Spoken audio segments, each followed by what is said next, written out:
permission to name drop is a big deal. But, this is really life changing when it comes to, or sales changing when it comes to starting trust-based conversations without being salesy, because it's really around that warm market, which is so important. Welcome to the Making Sales Social podcast, featuring the top voices in sales, marketing, and business. Join Bryn Tillman, Stan Robinson Jr., and me, Bob Woods, as we each bring you the best tips and strategies our guests are teaching their clients so you can leverage them for your own virtual and social selling. Enjoy the show. Welcome, everyone. You've dialed into Making Sales Social Live, coming to you from the Social Sales Link virtual studios, and we are brought to you by AskSSL.ai. There's a QR code in your lower left-hand corner if you're watching us live or on video and you want to dial in and figure out what's going on there. Bryn's already doing it. I love it. I'm Bob Woods. Bryn Tillman and Stan Robinson Jr. are here as well. Hey. How y'all doing today? Yeah, great. How are you? Doing well. Very, good. very wet here, but doing Wet well. here too. Yeah, Yes. it's And wet, cold. wet and cold in so many places. It's April 7th if you're listening to us recorded, and if you remember back to then, you know that we've been inundated with rain, at least here in the southeast. Showers. April showers, yeah. April showers bring May floods. So with that, or actually April floods, is what I'm on here right floods, yeah. now. So let's get to LinkedIn. And as you know, using LinkedIn to get those all important sales conversations started without being salesy is the topic of today's episode. We're going to be getting into the who to have conversations with, and then the how to do it. And we have got a lot of stuff to cover today, so we're going to get right into it. I'm going to quickly list the three main areas that we're going into. So we're going to do it the military way. We're going to tell you what we're going to teach you. We're going to teach you, and then we're going to tell you what we taught you. So the three main areas are identify and engage with your existing connections. Number 2, get introductions, referrals, and permission to name drop. And number 3, be a resource to everyone, keeping in mind that old corporate vision statistic, which I'm sure is not only still true today, but it's probably even more so. And that's 74% of buyers choose the sales rep that was first to add value and insights. Be that salesperson. It's that simple. So with that, let's dive into more details with our points, and that's identifying and engaging your existing connections. And, it seems like this is isn't it obvious moment, but there are more groups of people with whom you might want to have conversations than you might think, right, Bryn?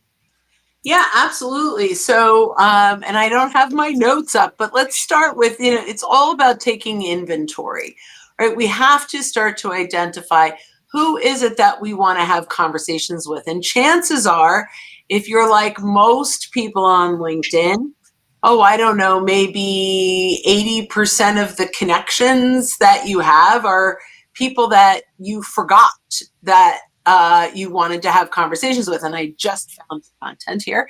So who do we want to have conversations with as we're looking through both our existing connections and even folks that we should be connected to? So we have current clients, right? So these are clients that we are currently working with. And that doesn't necessarily mean I have one buyer inside of an organization. Everyone that I'm engaging with inside of that client, we should be connecting with. Prospects, clearly, if we're reaching out and we're having conversations, connecting with them on LinkedIn is really important to just stay in front of them. Community leaders, this is huge. So few people connect with the directors of their chambers of commerce, or anyone that runs maybe an association when you're connecting with those folks and you're staying top of mind, those are people that you want to have conversations with often. Past clients, slightly different than our current clients, and we want different conversations with different folks. So like current clients, we probably want referrals. Past clients, we may want conversations around doing business with them again, potentially. Networkers and centers of influence, people that could be great referral partners, we want to have conversations with them. If you're in a larger company, coworkers, really important to keep conversations going. Often the best opportunities can come from coworkers. If you are in a sales role, your coworkers have networks of folks that you may actually want to sell into. We want to have conversations with them about their networks. And of course, industry leaders and influencers. And when we talk a little bit more about the different campaigns, we'll talk about how to leverage those folks. Yep, very cool. One thing that comes to mind about coworkers is because it's easy to overlook the fact that there may be people on your team who are connected with people of interest to you. Not only, so to speak, in the sales department, but they could be in any area of your organization. So one of the wonderful things about LinkedIn is you can search your connections. So for example, I could go look at who Bob is connected to and ask Bob for introductions, and you could do the same within your organization. Yeah, absolutely. And that gets us into number 2, which is getting those introductions, referrals, and permission to name drop by mining your connections to gain access to your targeted buyers, which is what Stan just said. So you do that by going through several different areas. Stan, do you want to take those? And I was actually going to handle number 3. So if you want to do number 2, go ahead there. Or I mean, the main number. Well, here's what I'll talk briefly just about exporting your connections, and then we'll kind of go from there. So one of the beauties of LinkedIn is that you can export your connections into a CSV file. So if you just go to your settings in your LinkedIn profile and then look up data privacy, and you'll have 2 options in terms of how to export them, and you get the data relatively quickly. Within a couple hours, if that. And then since it comes to you as a CSV, you can sort the data however you choose to. And of course, you can do that in combination with just LinkedIn. You can use first degree connections as a filter, and any other filters that are relevant as far as your target audience. Any thoughts beyond that, Bob or Bryn?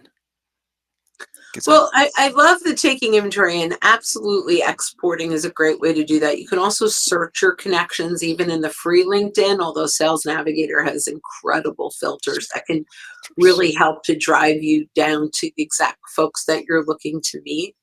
And I think, when we're looking, I went through that very long list of people we want to have conversations with, but, there are different conversations that we want to have. Some of them are around helping them solve a challenge. Some of them are from client referral opportunities. Some of them are around maybe opportunities to interview them or to leverage content. I mean, there's so many different conversations that we want to have.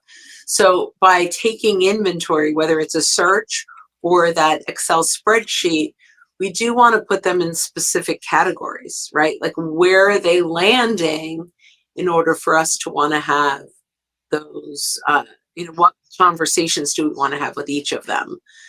So I think that's really powerful when we're talking about the who. Yeah. And then Bob, was there another who before we went to how? No, actually, we do have both of the who's there. I would like to get in really quick into just getting those introductions, referrals, and permission to name drop. So I mean, the The how is really simple in terms of, just using the free LinkedIn. And I mean, using the free LinkedIn is a good way to do it. Sales Navigator is an incredible way to do it, but even if you have the free LinkedIn, it works well. It's just Sales Navigator. You can do all kinds of crazy stuff with it. So, what you do, just, you click on the search bar within free LinkedIn, choose people and all filters, type in the name of your connection. So this is searching someone else's connection. So your first degree connection, you want to search their connection. You type in the name of your connection, that person, let's say it's Bryn, in connections of, and then there are a whole bunch of other filters there that you can use. One of the big ones I would probably do is title, because I know the titles of people who I like to search for. You click apply. You build that list, and then you run the names. I would run the names by Bryn at that point and either get a direct referral, an introduction, or something that we really like to do around here, and that's permission to name drop. So name dropping Bryn, well, I mean, everyone knows Bryn. And when you name drop Bryn, yes, don't give me that look. When you name when you name drop a person, they will go, "Oh yeah, I know this person. I really like them. You know, let's do this short call," or whatever it is that you're trying to get accomplished with them. And Brenna, I know that this is a really big one that you like as well. I love this. The one thing I'll say is, I mean, Bob can drop my name anytime. Stan can drop my name anytime. But most people make sure that you are getting permission to drop their name. Run the names by them. Make sure that they know them, that it makes sense. So permission to name drop is a big deal. But this is really life changing when it comes to, or sales changing when it comes to starting trust-based conversations without being salesy, because it's really around that warm market, which is so important. Yeah, and warm market is your second degree connections. It's actually the first degree connections of your first degree connection, just because I like to over explain everything that I do in life. So with that, wait, you know what? If we're over explaining, can I over explain one thing? Yeah, over explain away. Yes. Okay. So what we're talking about is social proximity. And there are 4 quadrants to social proximity when it comes to LinkedIn. So it's the combination of influence, and I've just blocked. So it's how influence and connections, right? So the influence is, are they the decision maker? And the connection is, are they a first or a second degree? So so the top right quadrant is, they are the decision maker and they are a first degree connection, right?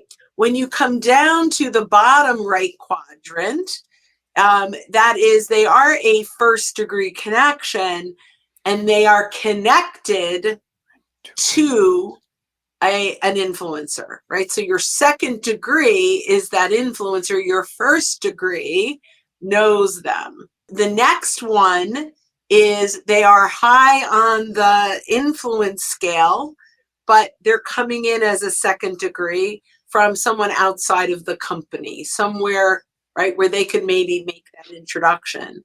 And then at the bottom is low influence, low connection, is really a second degree into a company you're prospecting into, but not the decision maker. Sure. So that what we're talking about, like that social proximity, high influence first degree or high influence second degree, that's your warm market. Yeah, okay. and that's not over explaining. That's just explaining, I think, especially because that's something we really don't talk a lot about. So definitely glad that it is out there. Stan, did you want to add something to that? Just that's a great tip for just how to prioritize people, especially as your network starts to grow. It's okay, how do I get my hands around who to start with?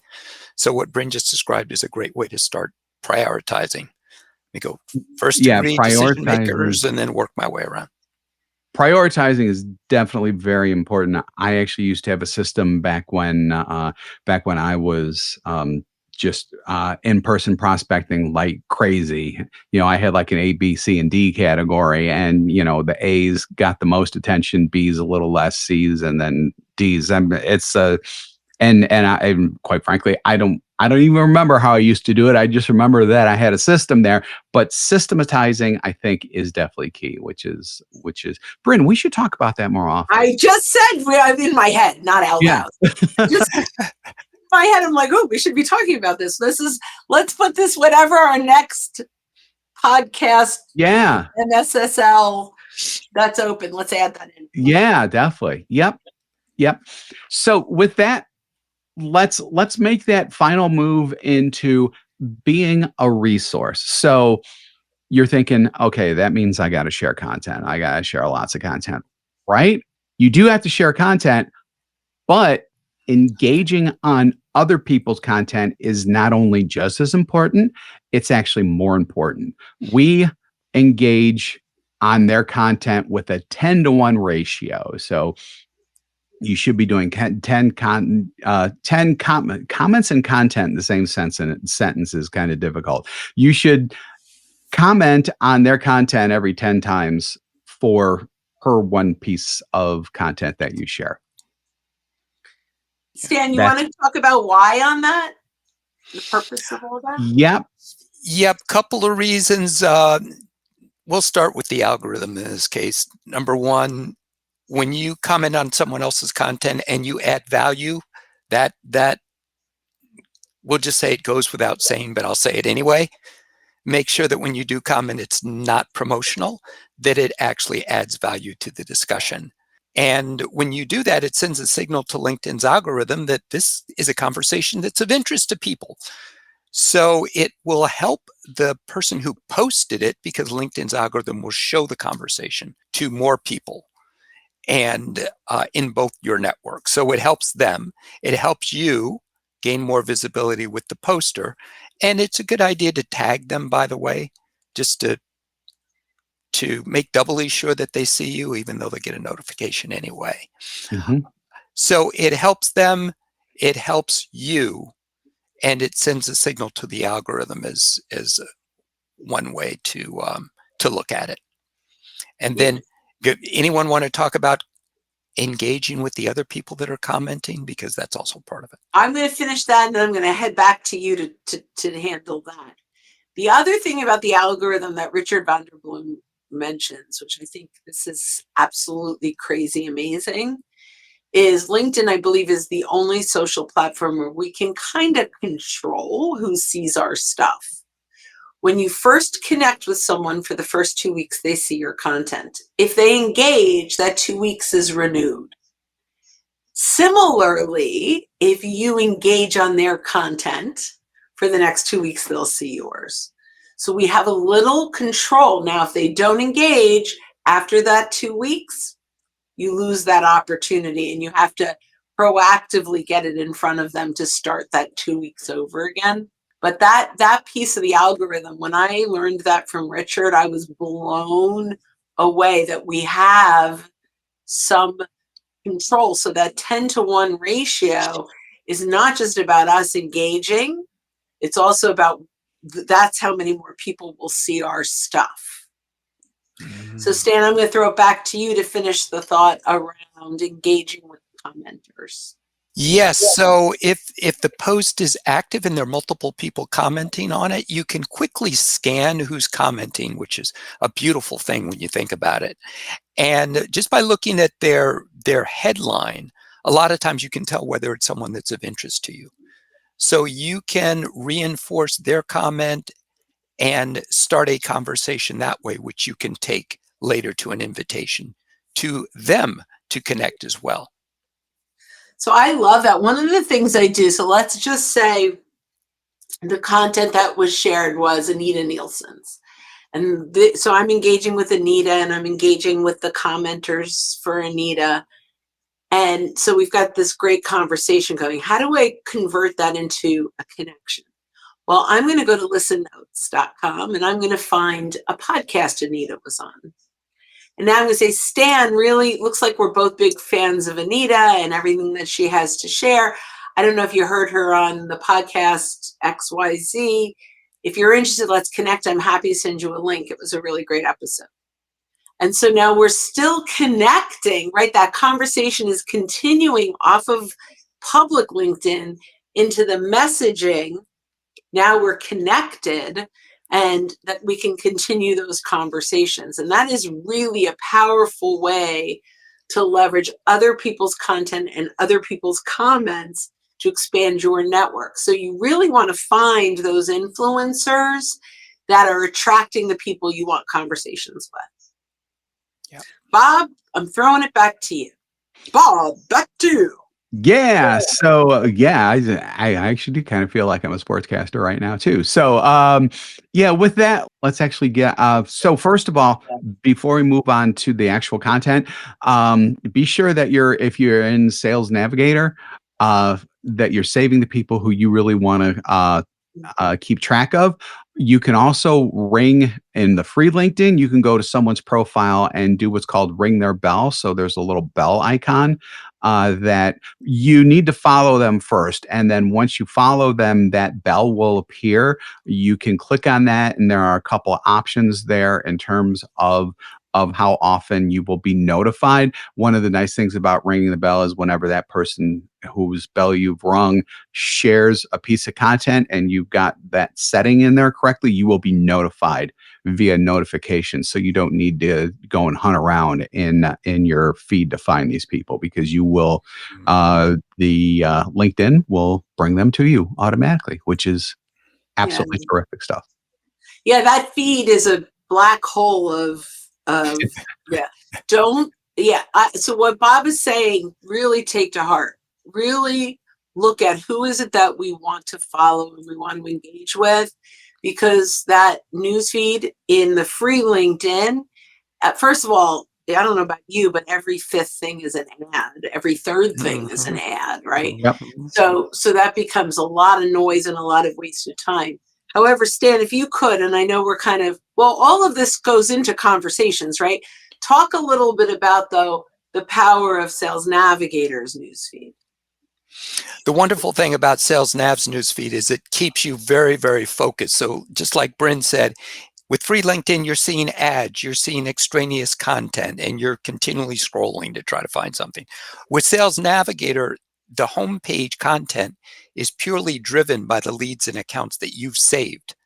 So the only content that's going to appear on the homepage will be of interest to you because you've identified the sources of that content and you won't see any ads. Yeah, I love that. Yep. Awesome. All right. Yep. Where are we? Where are we? That's always and forever the question. We are now talking about now we're going to get into the content that we share. So what we need to share is when we're sharing our own content, especially, is original social selling content, which means it needs to bring value. It shouldn't be salesy. It shouldn't be a pitch, all of that type of stuff. It also has 5 specific areas that we need for it to hit. Bryn, since you're the one who came up with this bulleted list, I would like you to take it, because it is brilliant and it's something that we practice here at Social Sales Link and we teach all of our people. So I appreciate that, and I'll start by saying not all content has to do what I'm about to talk about, but content that converts does.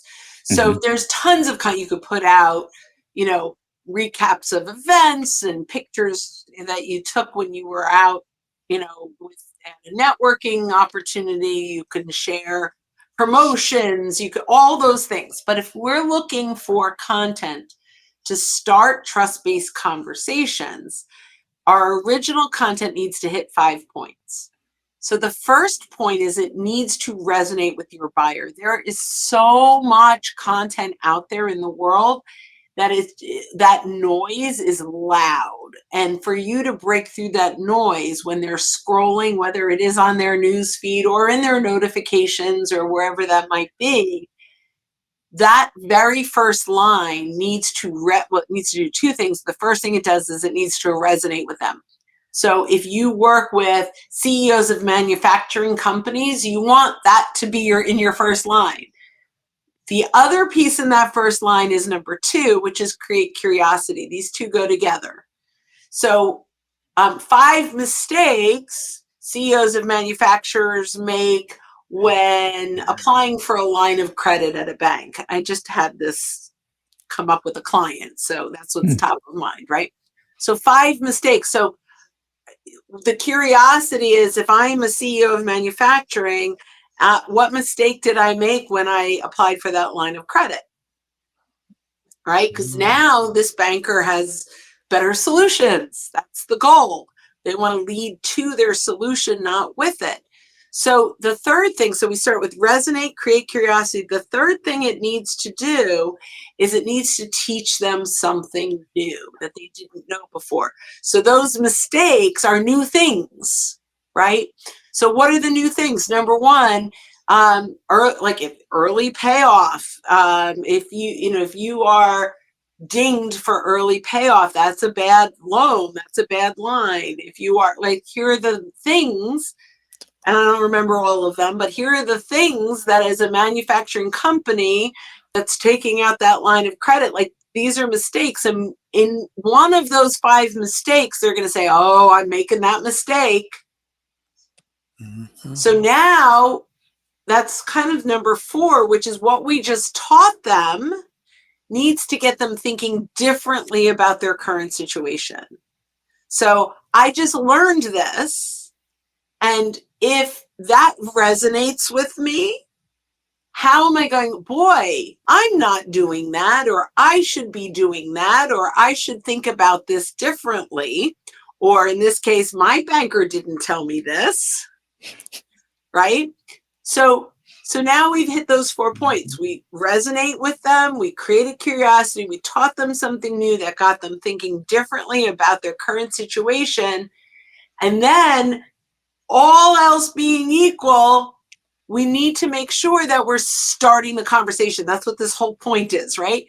How do we start the conversation? We need to move them from lurker to engager, from I can't ever remember what spectator to engager. To engager. Yep. I got lurker stuck in my head. Bystander. Yeah. Bystander to engager. We've got to pull them out of the woodwork. We can't start a conversation with someone until we know they're there. So we need that comment, that that engagement, that connection request, that profile view. So the 5th piece is create a compelling moment. So I'm just going to recap. Number 1, resonate based on their title industry. Create curiosity so they want to keep reading. Teach them something new that they didn't know before that gets them thinking differently about their current situation. That's how we lead to our solution. And ultimately, number 5, creating a compelling moment so we know that they're there and we can actually start that conversation. Excellent stuff. And one way to create that content that resonates, creates curiosity, teaches something new, everything else, is through some of the campaigns that we have designed. Yeah, exactly. Yeah, and we're only going to list them very briefly because we're really coming up. Are tight on time. Yeah, I know. So, but then if you want more information, we want to invite you to our Be Our Guest to coaching sessions, which are once a month. You can find that at socialsaleslink.com/events. If you're like, oh, that one sounds interesting, I wonder what's involved in that, come to one of our Be Our Guest sessions. We've got the next 3 months up there right now. Register for free. Come and ask, and we'll tell you exactly what it is involved behind. What is that URL, Bob? socialsaleslink.com/events, events, plural with an S, events. And it's at the top there. So you can, you can prospect by poll. Use a poll to start sales conversations. Interview. So you can actually interview people who are in the exact roles who you need to have conversations with, and then actually do a blog post based on that as well. You can't just interview people and then not do anything with them. You have to publish a blog post based on that. Prospect by job change. I guarantee you, very, very few people are hired by a company to keep the status quo within that company. Point. They want change. Be a part of that change. You do that by prospecting when people change jobs. Influencer, we've talked a lot about that. I'm just going to kind of leave that alone. Events, prospect by event. There is a lot of things involved potentially with that. And there's a couple of different lanes that you can get in with that as well. And so many more as well. So We just did that. We just did that. Prospect by event. Come to socialsaleslink.com/event. Yes, exactly. That's a great example of that. And we have many more as well. So before we wrap things up, anything extra there going on there with you guys when it comes to everything's a little bit extra, Bob. Yeah, I know. Tell me about it. Tell me. So I tell you what, we're going to bring this home by identifying and engaging with your existing connections, then getting those introductions, referrals, permission to name drop, and then being a resource through your content and your comments. You too can leverage LinkedIn for sales and other types of conversations without being salesy. With that, thanks for joining us for this episode of Making Social Sales Live, sponsored by Ask SSL. No, say that again. That's not it. What's not it? Making Sales Social. You that's the name of our podcast. What's the name of it? Making Sales Social Live. Yes, that's correct. Didn't I not say that? I could have sworn. Yeah, I think it was Making Social Sales. Hopefully it wasn't another podcast. So you just wanted to see if we were listening, Bob. I was paying attention this time. You were. If you're with us live on LinkedIn and YouTube right now, we do this every week. If you're listening to us on our podcast, go ahead and hit that subscribe or follow button if you haven't done so already. We do 2 shows weekly. We do this one and our Making Sales Social interview series, where we have talked with and will continue to talk with people who are leaders and experts in sales, marketing, business, and many more areas. So when you are out and about this week, every week, be sure you're making your sales social. Excellent work on that one, people. Very good. Thanks, everyone. Have a great day. Bye-bye. Bob. Bye now. Don't miss an episode. Visit socialsaleslink.com/podcast. Leave a review down below. Tell us what you think, what you learned, and what you want to hear from us next. Register for free resources at linkedinlibrary.com. You can also listen to us on Apple Podcasts, Spotify, Stitcher, and Google Play. Visit our website, socialsaleslink.com, for more information.